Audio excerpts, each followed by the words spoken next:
Fala pessoal, Shalom no coração, sejam todos muito bem-vindos ao nosso devocional. Abre a sua Bíblia comigo no Evangelho de Mateus, capítulo 2. Nós vamos ler dos versículos 1 até o 12 e vamos continuar o nosso especial de Natal, hoje percebendo o Natal a partir da perspectiva de alguns personagens que são um pouco mais periféricos do que os nossos anteriores que estudamos. Falamos aqui do chamado de Maria, falamos do coração de José, falamos da saga desse casal saindo lá de Nazaré, vindo até Belém, por que Jesus nasce em Belém. E hoje eu quero comentar com você acerca dos magos do Oriente e ler, perceber, aprender lições dessa história através da perspectiva deles. Já de cara, eu quero tirar uma dúvida de vocês, que é uma dúvida de muitas pessoas, sobre os três reis magos. Normalmente a gente se refere a eles assim. Eu, por exemplo, sem uma ideia, se eu não me policiar na linguagem, provavelmente no meio do devocional vou falar aqui os três reis magos, porque esse é o termo que nós mais ouvimos. A Bíblia não diz que eram três. Essa informação ela vem da tradição posterior e é uma inferência devido ao fato de ter três presentes dados ao menino Jesus. Então, a Bíblia não fala que eram três e também não fala que eram reis, mas fala que eram magos.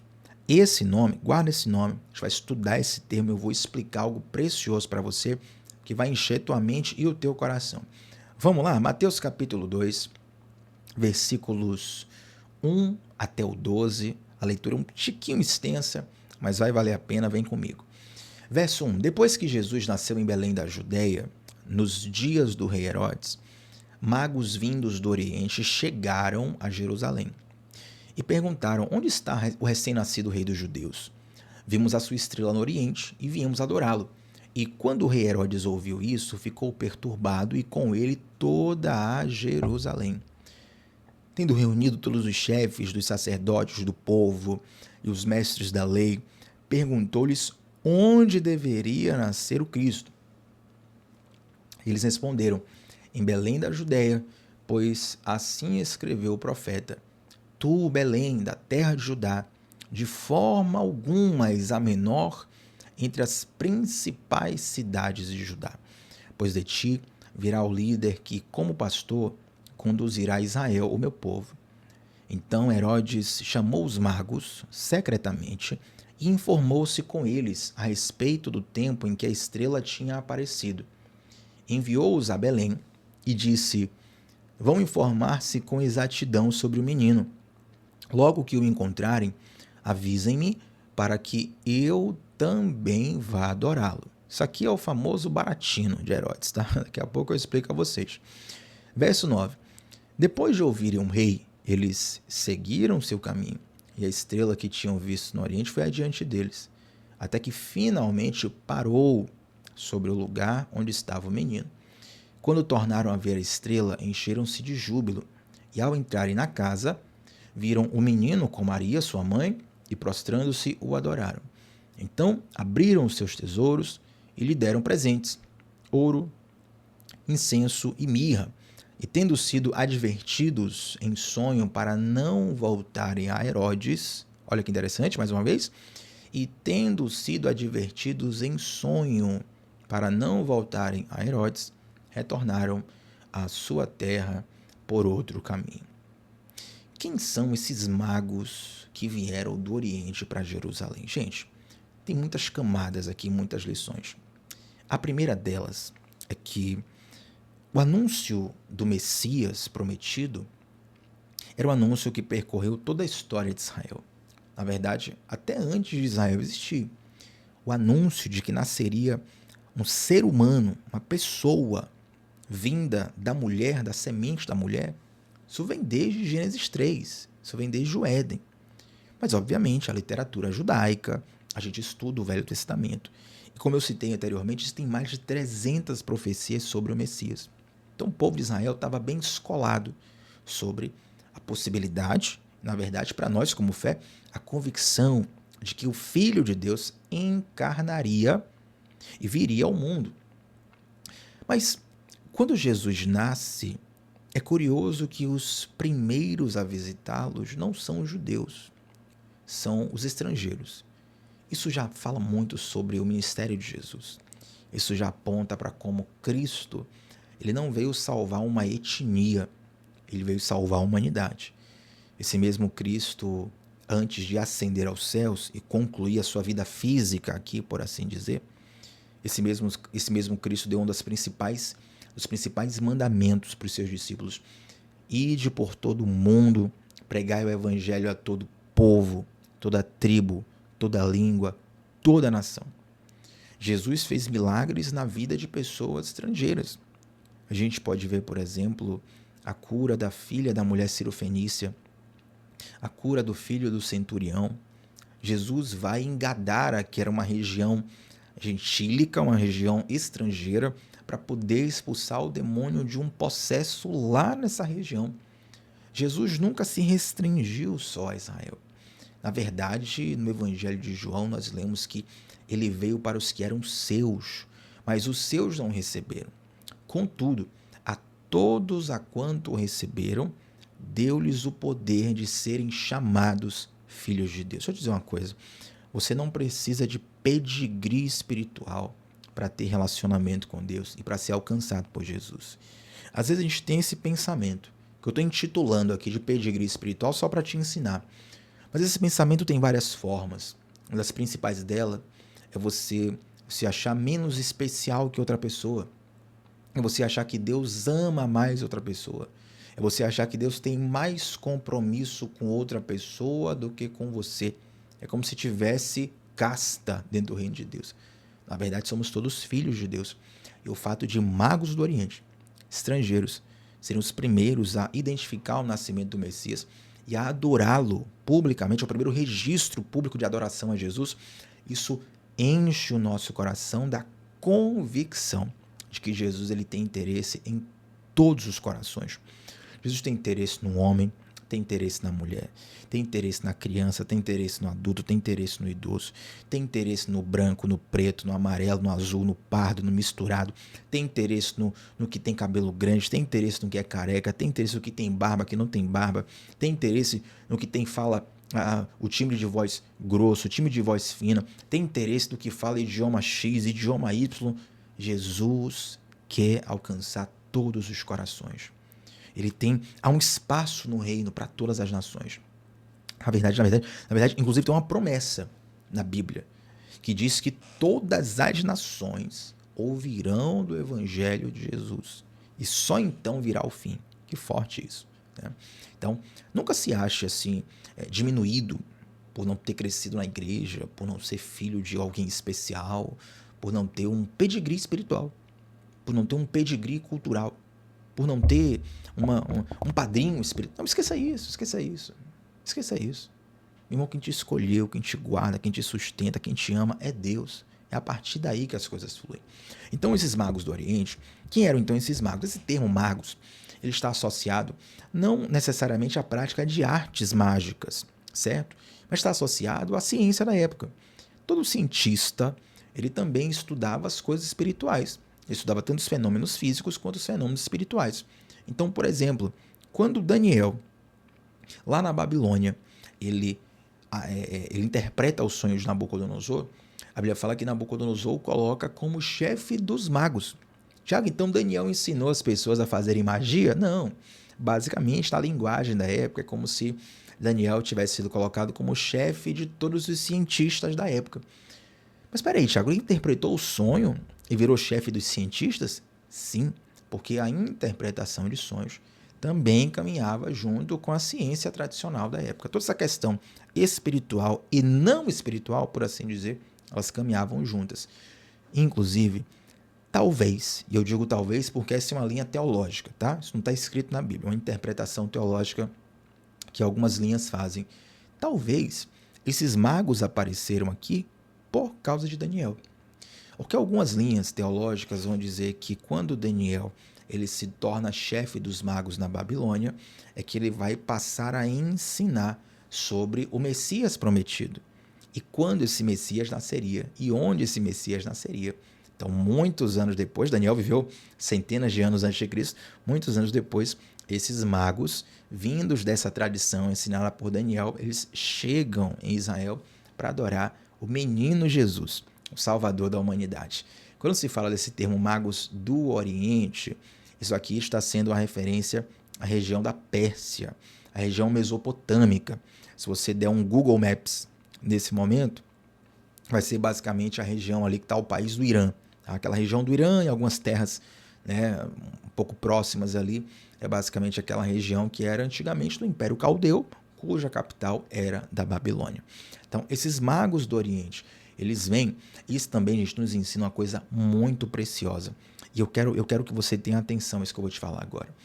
Nunca subestime a fé sincera de alguém que está distante culturalmente da sua fé, sabe? A pessoa pode não ter a linguagem teológica mais assertiva, ela pode não ser um profundo estudante da Bíblia, ela pode não saber pregar, falar direito, mas o Senhor vê a sinceridade do coração. O Senhor sonda a sinceridade do coração. Eu tenho certeza que Deus prefere ouvir uma oração sincera, digamos assim, mal feita, tá? Entre aspas, mal feita, uma oração sincera, mal feita, do que uma oração com palavras perfeitas, frases bem colocadas, mas que não seja de todo o coração. John Bunyan, ele tinha uma frase que, primeira vez que eu ouvi, não esqueci mais. Deus prefere um coração sem palavras do que palavras sem coração. Então, olha como a gente não pode nunca subestimar o fato de alguém ter uma expressão de fé diferente da nossa. Às vezes isso acontece até mesmo dentro do próprio credo religioso. Digamos, todos creem em Jesus, mas a minha forma de expressar o amor por Jesus é de um jeito, a forma do outro é de outro jeito, e às vezes essa diferença cultural causa cisões, causa problemas. Gente, nem sempre a diferença tem a ver com oposição. Muitas vezes a diferença tem a ver com completude. A graça de Deus, ela é multiforme, ela tem múltiplas facetas. Ela se apresenta de várias formas. A lição dos magos ministra muito profundamente conosco sobre isso. E eles chegam a Israel para poder, presentear esse garoto que vai ser o rei dos judeus, né, que é o rei dos judeus. E eles chegam justamente em Herodes, que era o rei político da época. E olha que conversa que chega para Herodes. Ó, tem um grupo aí de magos que vieram aqui em Israel para poder presentear o rei dos judeus. Gente, isso aqui encheu o coração de Herodes com ciúme, com angústia, com inveja, porque ele passou a ver Jesus como um opositor político. Ele passou a ver Jesus como alguém que vai se levantar e vai tomar o meu trono. Coitado de Herodes. Jesus tem um trono que jamais terá fim. Mas a Bíblia fala que Herodes ficou perturbado. Existem momentos onde dois reinos se colidem. Existem momentos onde algumas alianças precisam se romper. Esse momento a gente precisa escolher entre estar no reinado de Herodes ou estar no reinado de Jesus. E claro, isso aqui é uma figura de linguagem. O reinado de Herodes é o reinado de uma força política, é o reinado de uma força da mão do homem. O reinado de Jesus é o reinado da evidência do poder de Deus. Uma criança. Qual a força física de uma criança? Nenhuma. Uma mulher desconhecida como Maria. Um homem que estava passando provavelmente um grande perrengue, José, para poder viver numa condição onde sua mulher apareceu grávida, mesmo sem que eles estivessem em conjunção carnal. Essa família, que por si só já vive uma história no mínimo embaraçosa, trazidas de uma cidade pequena como Nazaré para Belém, Deus pega esse núcleo familiar e desse núcleo familiar surge ali aquele que não é só o rei dos judeus, não. É o rei dos reis, é o senhor dos senhores. E quando Herodes soube dessa vinda dos magos, ele dá uma espécie de baratino para os magos, né? Até brinquei com vocês aqui quando estava lendo o texto, e eu quero retornar para ele nos versículos 7 e 8. Olha o que diz. Então Herodes chamou os magos secretamente, informou-se com eles a respeito do tempo exato em que a estrela tinha aparecido. Deixa eu dar uma pausa aqui. Você já ouviu falar que quando Jesus nasceu, Herodes mandou matar as criancinhas da época? Você se pergunta por que Herodes fez tamanha maldade? justamente porque Herodes não sabia quem era a pessoa de Jesus, a pessoa física de Jesus, qual o bebê de Jesus, ele não sabia. Então, na dúvida, ele cercou uma região e naquela região ele promoveu matança de crianças de 0 a 2 anos de idade. Então, várias crianças morreram e algo muito parecido com o que aconteceu durante o nascimento de Moisés. Lá no Egito, quando Moisés nasce, havia uma ordem do faraó para que toda criança, todo bebê hebreu fosse lançado ao Nilo, fosse morto já no nascimento.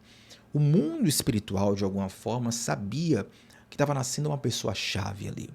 Moisés, ele foi o libertador de Israel da escravidão do Egito. Jesus, ele nos liberta da escravidão do pecado. Tem tantos paralelos entre Moisés e Jesus, perdão. É uma história muito rica, mas é um papo para um outro devocional. Voltando para o versículo 8, então Herodes fala o seguinte: enviou-os a Belém e disse: vão informar-se com exatidão sobre o menino, e logo que o encontrarem, avisem-me, para que eu também vá adorá-lo. Herodes queria saber o paradeiro para poder tirar a vida de Jesus. Aí no versículo 9, gente, fala que eles ouviram o rei, mas eles seguiram o caminho dele, e aí a estrela que os guiava mostrou o lugar onde estava o menino. Talvez você se pergunte assim: Tiago, o que era essa estrela? Só um momentinho aqui, gente. Acabei tirando aqui do texto. Talvez você se pergunte assim: Tiago, o que era de fato essa estrela? E existem sim várias explicações. Algumas delas convincentes, outras um pouco menos convincentes, digamos assim, sobre o que era essa estrela. Mas a bem da verdade é que a Bíblia fala pouco sobre ela. E o que era de fato essa estrela não nos importa tanto. A única coisa que a gente precisa saber aqui é que o Senhor estava guiando eles, na linguagem que eles entendiam. Às vezes Deus fala com outras pessoas de uma outra forma que a gente diz assim: não, eu não concordo. Mas Deus fala conosco da maneira que nós entendemos. E uma coisa que eu sempre digo é que Deus sabe nos encontrar. Deus sabe me encontrar como ninguém. Deus fala comigo de uma forma que ninguém percebe. É uma coisa que só eu e ele percebemos. E Deus sabe que eu gosto disso. Já tem pessoas que precisam de uma coisa completamente diferente. Às vezes você percebe Deus mais no silêncio, outros mais no barulho. Às vezes você percebe Deus mais nas lágrimas, outros mais na alegria. Alguns percebem, quando eu digo perceber Deus, é ouvir algo específico de Deus, tá? Uma palavra específica. Alguns preferem mais ouvem Deus mais no momento de adoração musical. Outros é na exposição da palavra. Cada pessoa tem o seu jeito. E a gente precisa entender que Deus opera da forma que Ele quiser para comunicar no coração de quem Ele quiser. A estrela fala sobre isso, a estrela nos ministra sobre isso. Eles encontram, então, a localização desse menino Jesus. Né? O versículo 11 diz assim: quando eles entraram na casa, eles viram o menino e o adoraram. Eles adoram o menino Jesus. E aí eles oferecem três presentes para Jesus: ouro, incenso e mirra. O que é que significam esses símbolos? Ouro tem a ver com a realeza, tá? Então isso aponta para o reconhecimento de que Jesus era um rei, e é um rei, ele é o nosso rei dos reis. O incenso tem a ver com a adoração. Então ouro, realeza, incenso tem a ver com reconhecer a divindade de Jesus. Ele é digno de ser adorado. Incenso tem a ver com a adoração. Você vai ver que no Antigo Testamento tem várias simbologias do incenso, onde a Bíblia fala assim: ó, as nossas orações sobem como incenso diante de Deus. E o incenso como aroma suave diante do Senhor.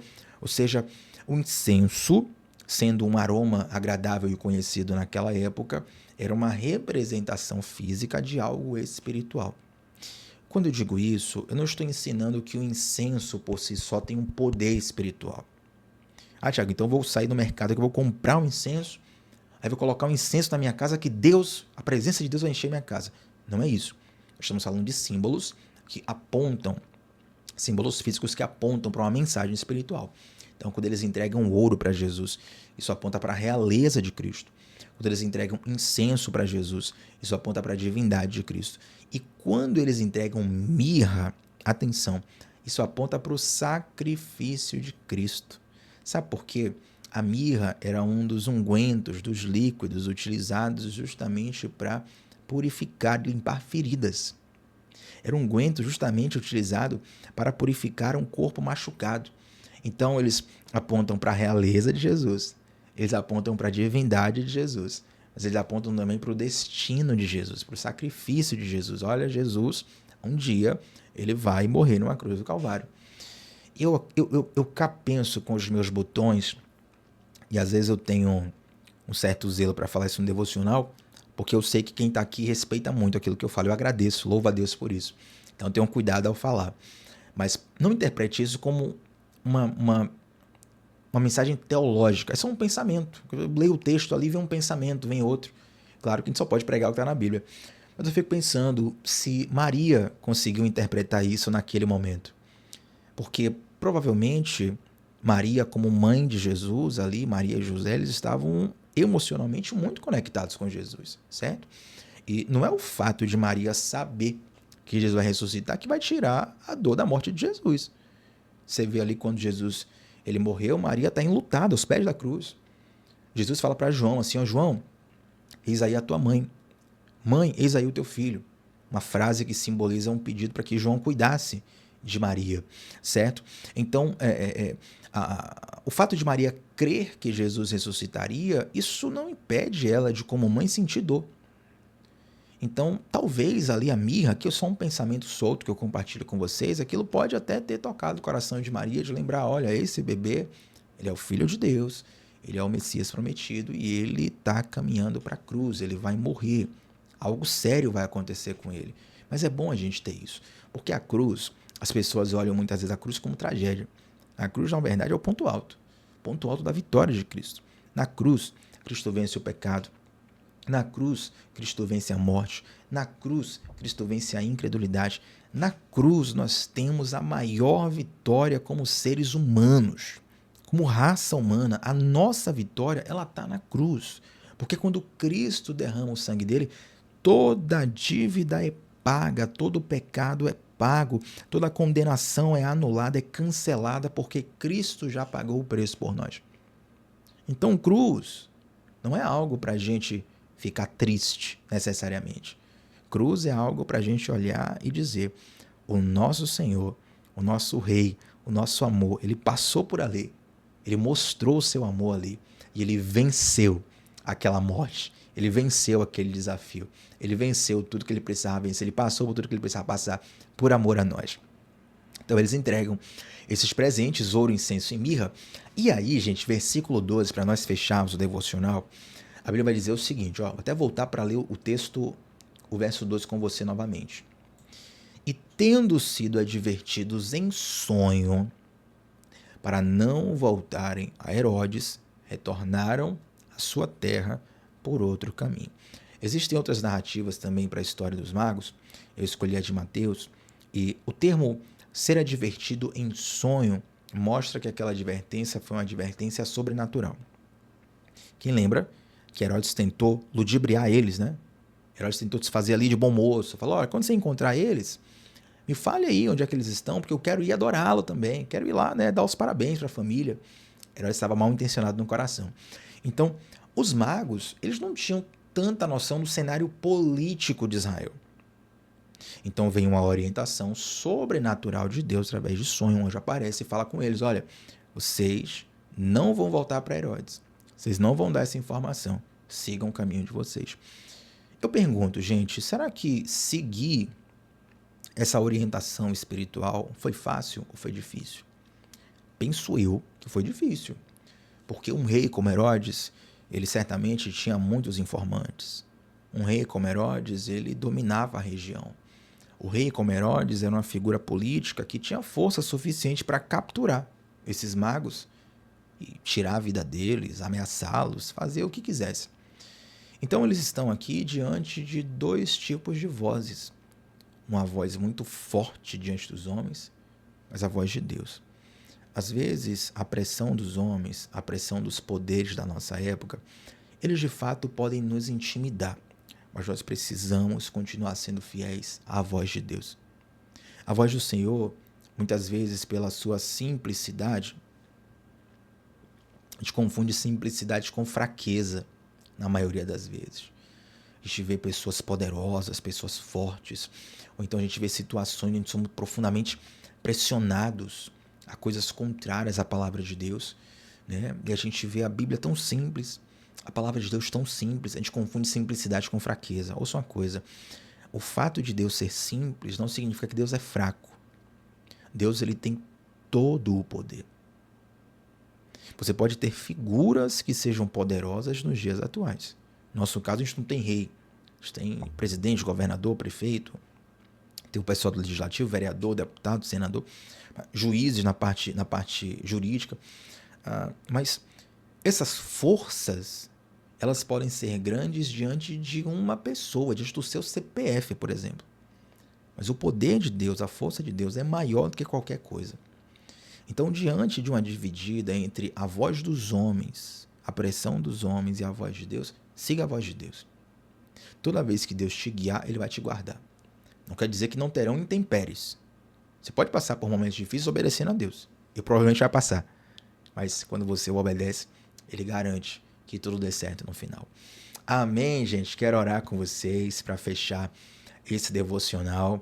E amanhã nós vamos fechar esse especial de Natal e eu vou dedicar um trecho do nosso devocional para responder algumas dúvidas que as pessoas têm sobre o Natal, tanto no texto bíblico como acerca das comemorações atuais também. Então vem com a gente que vai ser um presente de Deus ter você aqui. Antes de orar, quero te convidar a deixar um like na transmissão, se inscrever no canal se você está aqui pela primeira vez e também te convidar para estar no nosso grupo de WhatsApp, que é um grupo fechado, um grupo exclusivo, para eu te enviar todos os dias o link dos devocionais, 5 minutinhos antes de começar, e durante o dia te envio também as anotações do devocional. Para entrar no grupo, o link está fixado nos comentários e também no topo do chat.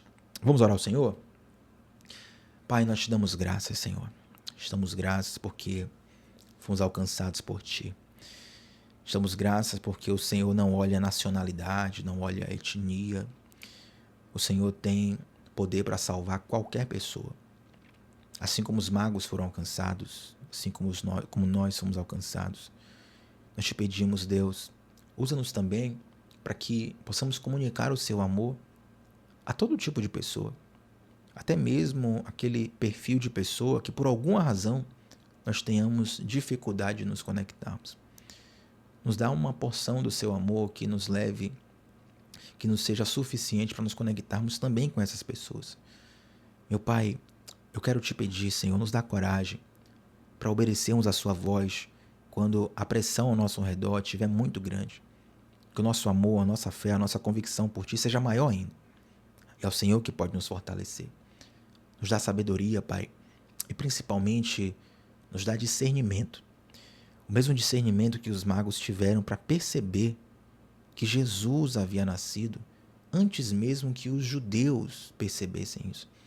Nos dá esse nível de discernimento, Senhor, que nós possamos perceber, discernir, ouvir a sua voz, para entender o que o Senhor está comunicando, mesmo quando ninguém está percebendo. Nos ajuda nisso. Nos dá esse coração sensível e cheio de Ti. Essa é a minha oração, Deus, em nome de Jesus. Amém. Gente, like na transmissão.